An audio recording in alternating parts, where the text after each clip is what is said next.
gente convidou de novo ele para estar aqui, o psicólogo e psicoterapeuta, Dr. Marco Antônio de Tomaso. Bem-vindo. Oi, querida. Tudo bem, você? Tudo Feliz bem. Ano Novo. Para você Como também. você está? Tudo certo? Bem, tudo bem. Ajudando muita gente? Tentando, né? Hoje você vai, porque essa questão da fobia, ainda que a gente sabe que isso é muito individual, muito pessoal, e até os próprios sintomas também são individuais em alguns casos, é uma questão seríssima. E penso eu o quanto isso hoje interfere na qualidade de vida, nas decisões que vão ser tomadas. Então, pessoas que não entram num avião e que aí perdem a oportunidade, muitas vezes, de uma viagem, de conhecer ou até de encontrar pessoas que gostariam porque não entram num avião. Perfeito. Não é isso? Exatamente. Para falar em fobia, a gente precisaria primeiro falar em medo. O medo é uma emoção essencial. Quer dizer, o homem não é o animal mais forte nem mais ágil. E sobreviveu na escala evolutiva porque ele tem medo. Sim, verdade. Né? O que é o medo? É uma emoção, é uma reação diante de um perigo real, concreto, presente. Certo. Então a primeira ilação que a gente faz, que coragem não é ausência de medo, é a avaliação da situação e das nossas condições de enfrentamento. Exato. Quando você fala numa fobia, você está falando num medo exagerado, a definição, um medo irracional. Por que irracional? Porque eu sei que não há perigo, mas eu não consigo deixar de sentir. Entendi. Então Sabe? ele tem que ter essa característica de... Sim. Vai ser resolvido. Veja, naquele momento o medo me permite atuar. A fobia faz com que eu fique praticamente paralisado. E a fobia provoca um outro efeito, evitação, ou seja, eu evito aquilo que eu tenho medo. Tá. Só que na medida em que eu evito, eu reforço esse medo, porque eu não enfrento. Agora, para falar em fobia, nós vamos pegar as categorias. Tem algumas que são extremamente incapacitantes. São 3 categorias: a agorafobia, a fobia social e as fobias específicas. Tá. A agorafobia é decorrente do chamado transtorno de pânico, da síndrome de pânico. Da síndrome mesmo. A pessoa teve um ataque de terror que é tão violento, tão assustador, que ela passa a ter medo de ter aquilo de novo. Entendi. Então a agorafobia é um medo de sentir aquilo, como eles dizem, de novo. De novo. Tá. Então ela começa... Está relacionado a uma questão de pânico. De pânico. Então, que para quem tem a síndrome de pânico já diagnosticada, pode acontecer de forma natural, sem estar acontecendo nada estranho, porque eu já presenciei. Eu começo a tentar associar aquilo que eu senti, que veio aparentemente do nada, com locais. Tá. Se foi guiando o carro, eu já evito guiar carro. Depois eu passo a evitar, eu posso sentir em outras situações. Eu senti na biblioteca, eu não vou mais à biblioteca, e por aí vai. Entendi. E ela acaba confinando a pessoa na própria casa. Tá. São pessoas que não trabalham, que deixam de trabalhar, não é que não trabalham, acabam perdendo emprego, acabam deixando de estudar, porque aquilo é um divisor de águas. Entendi. Essa é uma fobia, digamos, não tratada, ela é gravíssima. Gravíssima, né? Você tem a fobia social, que é aquele medo de dizer, de falar, de dizer alguma coisa tola. É um medo de relacionamentos, falar em público, escrever em público. Tá, apresentar trabalhos na escola, faculdade. Tem pessoas que deixam de estudar para não apresentar o TCC. Perceba a gravidade da coisa. Tem pessoas que pedem demissão quando, por exemplo, vão mudar de função, vão ser promovidas. Precisa fazer uma apresentação, né, para mais Não, gente. simplesmente. Então ela também é muito incapacitante. Ela está associada também com o uso de álcool, de substância, para a pessoa poder relaxar e tentar, Nossa, sabe? E tem as fobias específicas, que, digamos, tem um foco, tem um motivo, uma situação, um objeto em que a pessoa se apresenta fóbica. Tá. Também aqui nós temos que diferenciar o medo, por exemplo, fobia de barata. Eu posso não gostar, me sentir incomodado, mas eu vou tentar me livrar dela de alguma maneira. Se eu tiver fobia de barata, eu posso ter quase um ataque de pânico dentro daquilo. E tem gente que tem. taquicardia, a respiração se torna ofegante, eu começo a suar, sabe? Uma sensação horrível. Manifestações mesmo, sintomas físicos. Sim, sintomas físicos e psicológicos. A gente tem alguns exemplos de pessoas que mandaram pra gente, que eu tô pedindo, continuem mandando para colocar. Eu vou começar com o meu exemplo e a gente vai seguir com alguns exemplos que estão chegando pra gente debater. Perfeito. As meninas, quando me perguntaram, eu até não tinha resposta diretamente, mas depois pensando bem, entendendo, ficar preso no elevador pra mim é uma coisa, vai além do Você medo. ficou preso alguma vez? Já fiquei várias. Então você vê, é uma das causas traumáticas. Você passou, é o gato escaldado que tem medo da água fria. Completamente. Certo. E, que coisa, brinquedos com simulador. Entrar em lugar assim, claustrofobia mesmo, de lugar fechado, que o negócio começa a balançar, ou subir elevador. Aquelas túneis de terror, aquelas coisas. Tudo isso aí. Aquele brinquedo que o negócio gira, só que você sabe que você está num lugar confinado, sabe essas coisas? Então, assim, vamos segurar e vamos ver quem mais está dentro dessa para a gente avaliar aí em qual categoria que cada um entra. Vamos colocar, então, o primeiro que mandaram pra gente. Na tela, quem escreveu pra gente. Obrigada, Josiane. Um beijo pra você. Tenho fobia de colocar o rosto dentro d'água, pois já me afoguei e hoje não consigo desfrutar do mar e da piscina.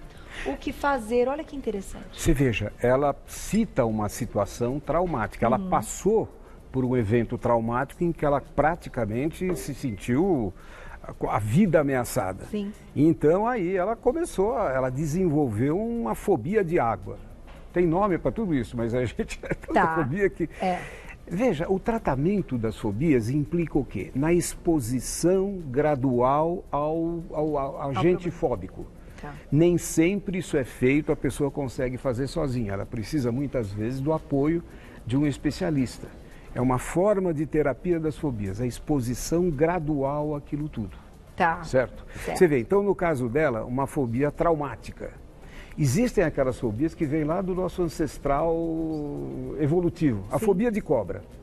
Eu posso nunca ter visto uma cobra na minha vida. Mas, sabe, foi importante temê-las lá atrás para sobreviver. Entendi. Agora, a gente talvez tenha mais medos do que precisa nos dias de hoje. E tem medos novos. Fobia de assalto.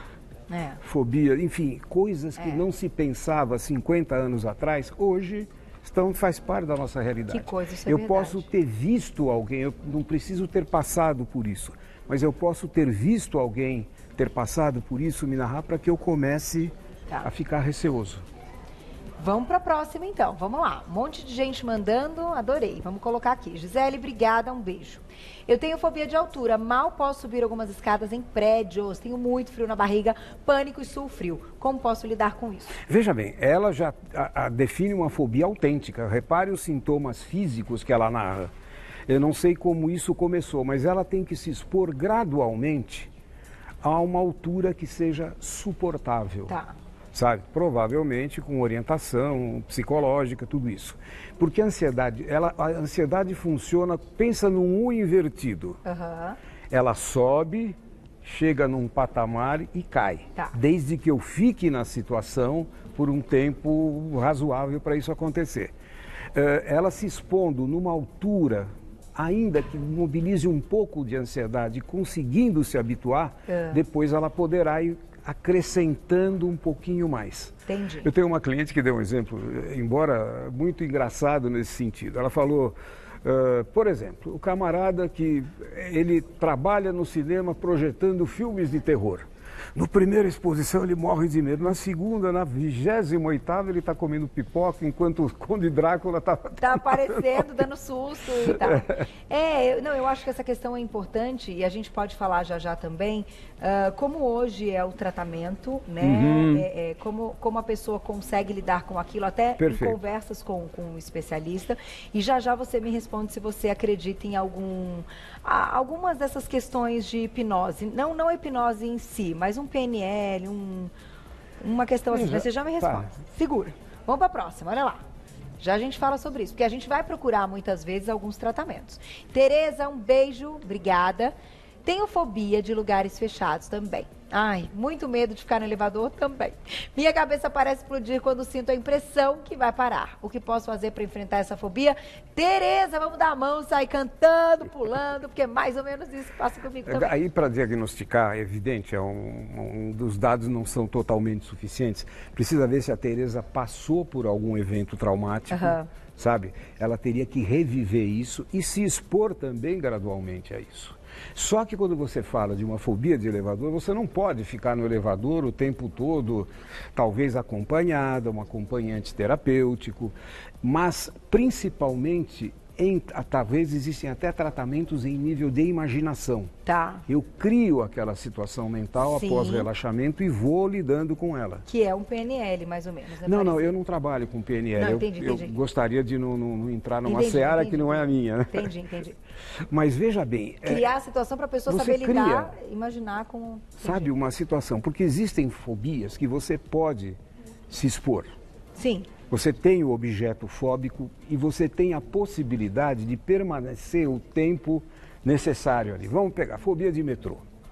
Eu posso convidar o paciente a chegar perto de uma estação de metrô. Tá. A ansiedade vai subir, vai chegar num patamar e cair. Ele vai repetindo até e a gente vai analisando em consultório. Entendi. Ele vai repetindo até o momento em que aquilo já não seja mais tão forte para ele. Aí vamos dar um passo a mais, chegar na escada rolante do metrô. De novo a ansiedade vai... Mas na medida que ele for chegando por aproximações sucessivas, ele vai relaxando em relação àquilo. Entendi. Até o momento em que ele chega na plataforma do metrô. Entendi. E depois, entende? Não, e, gente, isso é tão interessante, agora me veio na cabeça uma questão, tem aí, tá passando, enfim, tá no ar o Big Brother, né? E eles colocam essas situações para ir realmente no limite do ser humano e coisa e tal. E colocaram lá confinada, eles já estão confinados naquele lugar que você não tem nada. Então eles ali, ponto final, não pode falar com ninguém, não. Isso já é uma fobia. Para mim, você já pensa que já é uma fobia. Vocês imaginam aquelas três ficarem naquela sala que era um cubo, que o negócio tinha calor e que não sei o que lá, hein, Toninho? Você pensa, gente, só de assistir aquilo, gente, acaba sendo desumano. Já a gente fala sobre isso. Eu vou colocar agora mais. Pensem nisso. Eu não aguentava ficar nem 5 minutos. Não sei, pedia pra sair. Você pedia a Flavinha pra sair? Você ficava? Flavinha ficar também não, né? Tá lá. Perguntinha, olha lá. Olha cada coisa, gente. Vai pensando. Lia, obrigada, um beijo pra você.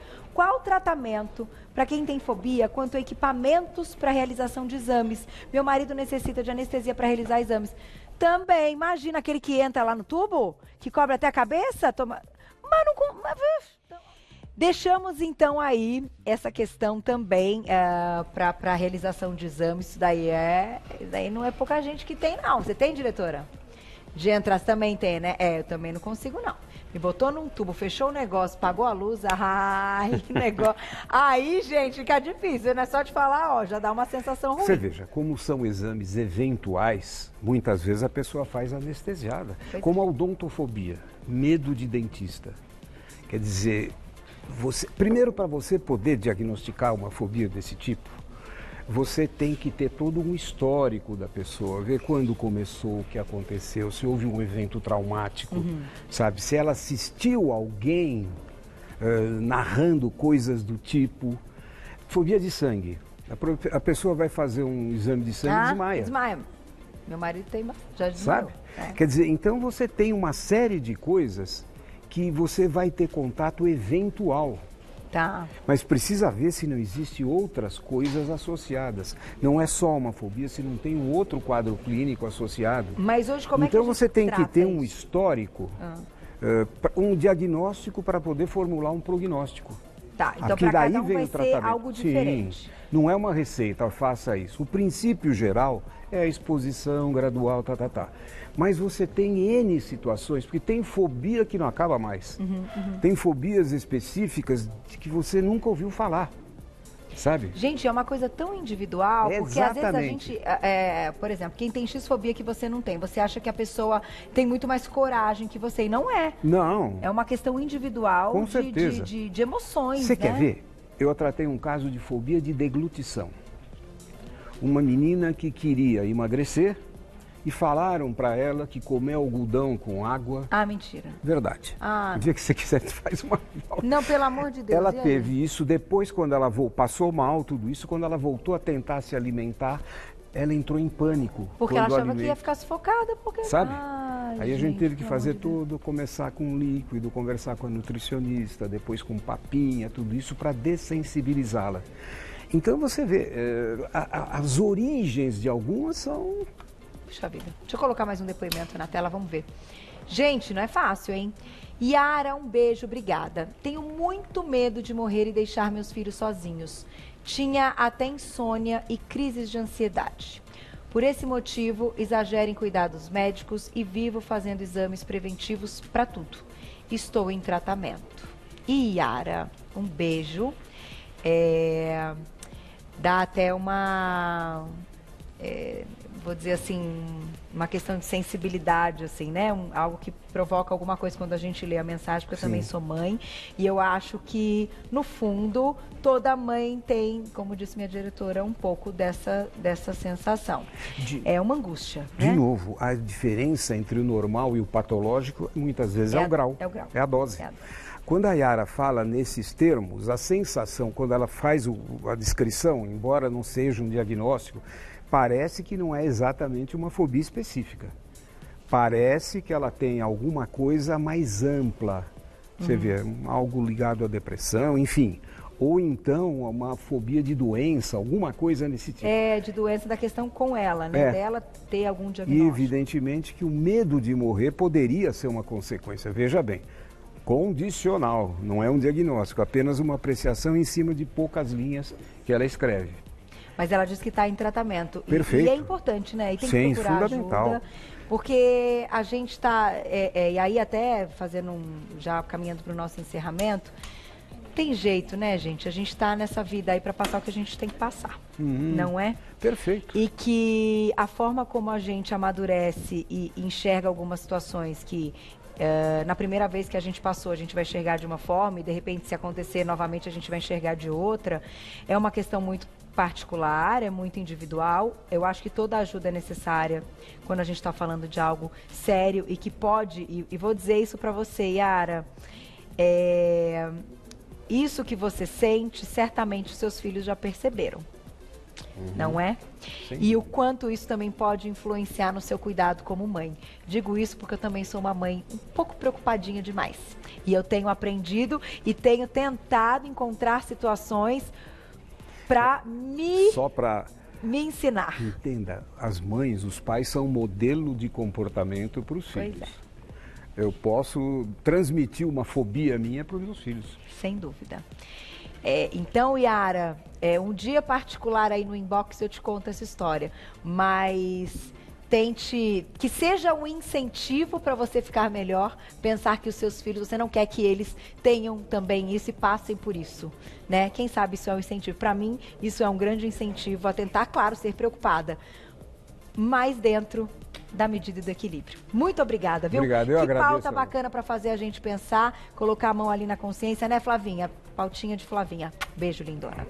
Quem quiser saber mais do trabalho do Dr. Marco Antônio de Tomaso, ele que é psicólogo e psicoterapeuta, eu vou deixar um telefone para vocês.